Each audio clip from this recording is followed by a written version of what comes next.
নমস্কাৰ আপোনালোকক দিশা লাৰ্ণিং চেনেলটোলৈ প্ৰথমতে স্বাগতম জনাইছো। আজি আমি আলোচনা কৰিম ক্লাছ 10 ৰ সাধাৰণ বিজ্ঞান কিতাপৰ Chapter-6 জীৱন প্ৰক্ৰিয়া অৰ্থাৎ লাইফ প্ৰসেস। চাওক জীৱন প্ৰক্ৰিয়া এই পাঠটোৰ মূল টপিকস অৰ্থাৎ মূল বিষয়খিনি হ'ল এনে ধৰণৰ। নম্বৰ 1 জীৱন প্ৰক্ৰিয়াবিলাক কি? নম্বৰ 2 পৰিপুষ্টি অৰ্থাৎ নিউট্ৰিশন। নম্বৰ 3 জীৱৰ পৰিপুষ্টি। নম্বৰ 4 মানুহৰ পৰিপুষ্টি। নম্বৰ 5 শ্বসন অৰ্থাৎ ৰেসপিৰেশন। নম্বৰ 6 পৰিবহন অৰ্থাৎ ট্ৰান্সপোৰ্টেশন। নম্বৰ 7 মানুহৰ পৰিবহন। নম্বৰ 8 উদ্ভিদ দেহত পৰিবহন। নম্বৰ 9 ৰেচন অৰ্থাৎ এক্সপ্ৰেশন। নম্বৰ 10 মানুহৰ ৰেচন আৰু নম্বৰ 11 উদ্ভিদৰ ৰেচন ক্ৰিয়া। এই মূল বিষয়সমূহৰ ভিতৰত আজি আমি এই ভিডিঅ'টোত পইণ্ট নম্বৰ 1 ৰ পৰা পইণ্ট নম্বৰ 5 লৈকে আলোচনা কৰিম। অৰ্থাৎ জীৱন প্ৰক্ৰিয়া, পৰিপুষ্টিৰ ভিতৰত জীৱৰ পৰিপুষ্টি, মানুহৰ পৰিপুষ্টি আৰু শ্বসন। এই বিষয়খিনি এই ভিডিঅ'টোত আলোচনা কৰিম। যদি আপোনালোকে আগৰ চেপ্টাৰৰ ভিডিঅ'খিনি চোৱা নাই তেন্তে এই ভিডিঅ'ৰ ডেসক্ৰিপচনত লিংক দিয়া থাকিব, তাৰ পৰা আপোনালোকে চাব পাৰিব। বলক আমি এতিয়া মূল ভিডিঅ'টোলৈ আগবাঢ়ো। চাওক পইণ্ট নম্বৰ 1 জীৱন প্ৰক্ৰিয়াবিলাক কি? চাওক জীৱন ৰক্ষাৰ বাবে যিবিলাক কাৰ্য অব্যাহত থাকিব লাগে সেইবিলাক কাৰ্যক একত্ৰিতভাৱে জীৱন প্ৰক্ৰিয়া বোলা হয়। অৰ্থাৎ জীৱনটো ৰক্ষা কৰিবৰ বাবে যিবিলাক কাৰ্য কৰি থাকিব লাগে সেইবিলাক কাৰ্যক একেলগে কি বুলি কোৱা হয়? জীৱন প্ৰক্ৰিয়া বুলি কোৱা হয়। চাওক জীৱন প্ৰক্ৰিয়া বুলি ক'লে আহাৰ গ্ৰহণ, গেছৰ আদান প্ৰদান, বৰ্জিত পদাৰ্থ নিষ্কাশন ইত্যাদিকে বুজা যায়। অৰ্থাৎ আমি আহাৰ গ্ৰহণ কৰা, শ্বসন কাৰ্য আৰু বৰ্জিত পদাৰ্থ নিষ্কাশন ইত্যাদি কাৰ্যক জীৱন প্ৰক্ৰিয়া বুলি বিবেচনা কৰা হয়। আশা কৰোঁ বুজি পালে। পইণ্ট নম্বৰ 2 পৰিপুষ্টি অৰ্থাৎ নিউট্ৰিশন। চাওক পৰিপুষ্টি মানে কি? জীৱদেহৰ বাহিৰৰ শক্তিৰ উৎসৰ পৰা জীৱদেহৰ ভিতৰলৈ শক্তিৰ স্থানান্তৰণৰ প্ৰক্ৰিয়াটোক পৰিপুষ্টি বোলে। অৰ্থাৎ জীৱদেহত বাহিৰৰ পৰা দেহৰ ভিতৰলৈ শক্তিৰ স্থানান্তৰ অৰ্থাৎ আহাৰ গ্ৰহণ কৰা প্ৰক্ৰিয়াটোক কি বুলি কোৱা হয়? পৰিপুষ্টি বোলা হয়। অৰ্থাৎ জীৱই যি প্ৰক্ৰিয়াৰ দ্বাৰা খাদ্য আহৰণ কৰে সেই প্ৰক্ৰিয়াটোকে পৰিপুষ্টি বা নিউট্ৰিশন বোলে।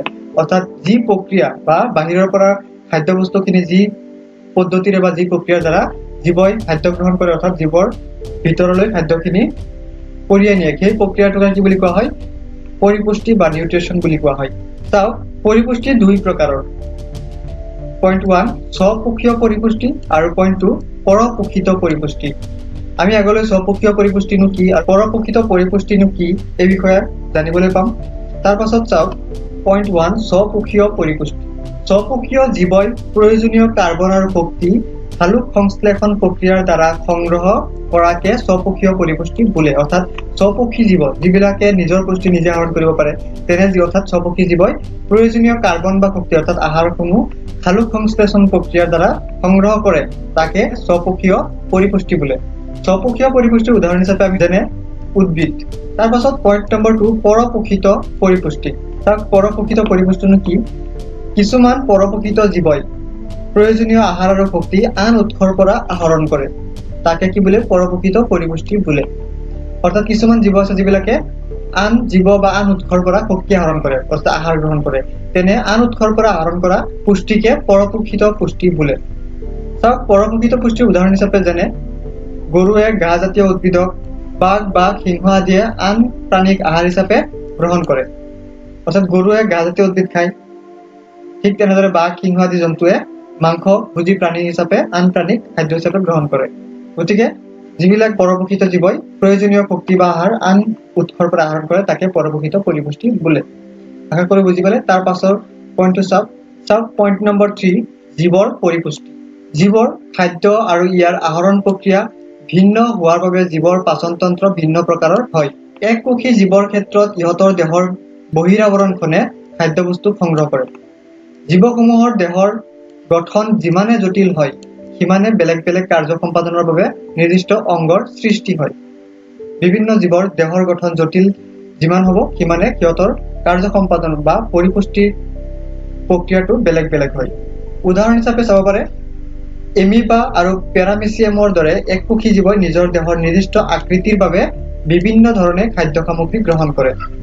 যেনেদৰে এমিবাই নিজৰ দেহত থকা কোষপদৰ সহায়ত খাদ্যবস্তু গ্ৰহণ কৰিবলৈ সক্ষম হয়, ঠিক তেনেদৰে পেৰামেচিয়ামৰ বেলেগ পৰিপুষ্টিৰ প্ৰক্ৰিয়া আছে। আশা কৰোঁ বুজি পালে। তাৰ পাছৰ টপিকটো চাওক পইণ্ট নম্বৰ 4 মানুহৰ পৰিপুষ্টি মানুহৰ পৰিপুষ্টি কেনেধৰণে কৰে মানুহৰ পাচনতন্ত্ৰ কেনেকুৱা আৰু মানুহে কেনেদৰে পৰিপুষ্টি গ্ৰহণ কৰে মানুহৰ পাচন নলীডাল মুখৰ পৰা পায়ুলৈকে বিস্তৃত এডাল দীঘল নলী এই পাচন নলীৰ বিভিন্ন অংশসমূহে বেলেগ বেলেগ কাৰ্য সমাধা কৰে অৰ্থাৎ মানুহৰ পাচন নলী খাদ্য খোৱাৰ পৰা আৰম্ভ কৰি খাদ্য মল হিচাপে ত্যাগ কৰা পৰ্যন্ত ঘটা পৰিঘটনাটোকে মানুহৰ পৰিপুষ্টি হিচাপে বিবেচনা কৰা হয় কেনেদৰে প্ৰক্ৰিয়াটো ঘটে এই বিষয়ে এই মানুহৰ পৰিপুষ্টিৰ এই বিষয়টো আলোচনা কৰিম চাওক মুখৰ পৰা পায়ুলৈকে বিস্তৃত এডাল দীঘল নলীডাল হ'ল মানুহৰ পাচন নলী এই পাচন নলীত বিভিন্ন অংশসমূহে বেলেগ বেলেগ কাৰ্য সমাধা কৰে চাওক কি কাৰ্য সমাধা কৰে প্ৰথমে চাওক খোৱা আহাৰসমূহ দাঁতৰ সহায়ত গুৰি কৰা হয় আৰু মুখ গহ্বৰত থকা লালটিয়ে খাদ্যবস্তু পিছল কৰে আমি জানো যে লালটি হ'ল এটা ৰস যিয়ে খাদ্যবস্তু পিছল কৰাত সহায় কৰে আমি দাঁতেৰ সহায়ত গুৰি কৰা আহাৰসমূহ মুখ গহ্বৰত থকা লালটিয়ে পিছল কৰে আৰু গ্ৰাস নলীয়েদি পাকস্থলীলৈ প্ৰৱেশ কৰাত সহায় কৰে তাৰ পাছত পাকস্থলীত প্ৰৱেশ কৰাৰ লগে লগে খাদ্যবস্তুৰ প্ৰসাৰণ ঘটে আৰু পাকস্থলীৰ পাকগ্ৰন্থিৰ পৰা নিঃসৰিত হোৱা হাইড্ৰক্লৰিক এচিড অৰ্থাৎ HCl পেপচিন প্লাজমা আদিৰ বাবে খাদ্যখিনিৰ পচন ঘটে অৰ্থাৎ পাকস্থলীত থকা হাইড্ৰক্লৰিক এচিড পেপচিন প্লাজমা আদিৰ ৰসে খাদ্যবস্তুখিনিক প্ৰসাৰণ ঘটায় আৰু পচন ঘটায় তাৰ পাছত কি ঘটে চাওক পাকস্থলীৰ পৰা অৰ্ধপাচিত হোৱা খাদ্য স্ফিংক্টাৰ পেশীৰ সংকোচনৰ দ্বাৰা পাচক নলীৰ পাছৰ অংশ ক্ষুদ্ৰান্তলৈ প্ৰেৰণ কৰে অৰ্থাৎ পাকস্থলীৰ পৰা অৰ্ধপাচিত হোৱা খাদ্যখিনি তাৰ পাছত ক'ত যায় স্ফিংক্টাৰ পেশীৰ সংকোচনৰ ফলত পাচন নলীৰ পাছৰটো অংশ ক্ষুদ্ৰান্তলৈ যায় পাচন নলীৰ ক্ষুদ্ৰান্ত অংশতেই খাদ্যৰ শৰ্কৰা প্ৰটিন আৰু চৰ্বিসমূহ সম্পূৰ্ণভাৱে পাচন হয় সম্পূৰ্ণ পাচিত হোৱা খাদ্য ক্ষুদ্ৰান্তৰ বেৰে শোষণ কৰি লয় ক্ষুদ্ৰান্তৰ বেৰত থকা ভিলাইবোৰৰ বেৰত কি থাকে ৰক্তবাহী জালিকা থাকে আৰু এই ৰক্তবাহী নলিকাবোৰে শোষিত আহাৰ দেহৰ সকলো কোষলৈ পৰিবাহিত কৰে অৰ্থাৎ কি হয় ক্ষুদ্ৰান্তৰ পাচন নলীৰ অংশতে সকলো খাদ্য হজম হয় অৰ্থাৎ পাচন হয় ক্ষুদ্ৰান্তৰ বেৰত থকা বিলাইবোৰৰ বেৰতো ৰক্তবাহী জালিকা থাকে সেই ৰক্তবাহী জালিকাবোৰে তাৰপিছত শোষিত হোৱা আহাৰখিনি দেহৰ সকলো কোষলৈ পৰিবাহিত কৰে ইয়াৰ পাছত শোষণ নোহোৱা খাদ্যখিনি বৃহদন্তত প্ৰৱেশ কৰে আৰু এই বৃহদন্তত খাদ্যভাগৰ পৰা পানীৰ শোষণ হয় আৰু পানীৰ শোষণ ক'ত হয় বৃহদন্তত হয় তাৰ পাছত শোষণ নোহোৱাকৈ ৰৈ যোৱা পদাৰ্থখিনি পায়ুৱেদি দেহৰ পৰা মল হিচাপে নিষ্কাশিত হয় আৰু তাৰ পাছতহে বৃহদন্তৰ পৰাহে অলাগতিয়াল পদাৰ্থখিনি পায়ুৱেদি দেহৰ পৰা মল হিচাপে নিষ্কাশিত হয় অৰ্থাৎ মল ত্যাগ হয় এনেদৰে মানুহৰ পৰিপুষ্টি বা পাচন ক্ৰিয়া ঘটে আশা কৰোঁ আপোনালোকে এই প্ৰক্ৰিয়াটো ভালদৰে বুজি পালে আজিলৈ ইমানেই ভিডিঅ'টো ভাল পালে লাইক এটা কৰিব আৰু বন্ধু বান্ধৱীলৈ শ্বেয়াৰ কৰিব পৰৱৰ্তী ভিডিঅ'ত আমি এই পাঠটোৰ বাকি থকা বিষয়খিনি আলোচনা কৰিম পৰৱৰ্তী ভিডিঅ'বোৰ পাই থাকিবলৈ আমাৰ চেনেলটো সাবস্ক্ৰাইব কৰি ল'ব ধন্যবাদ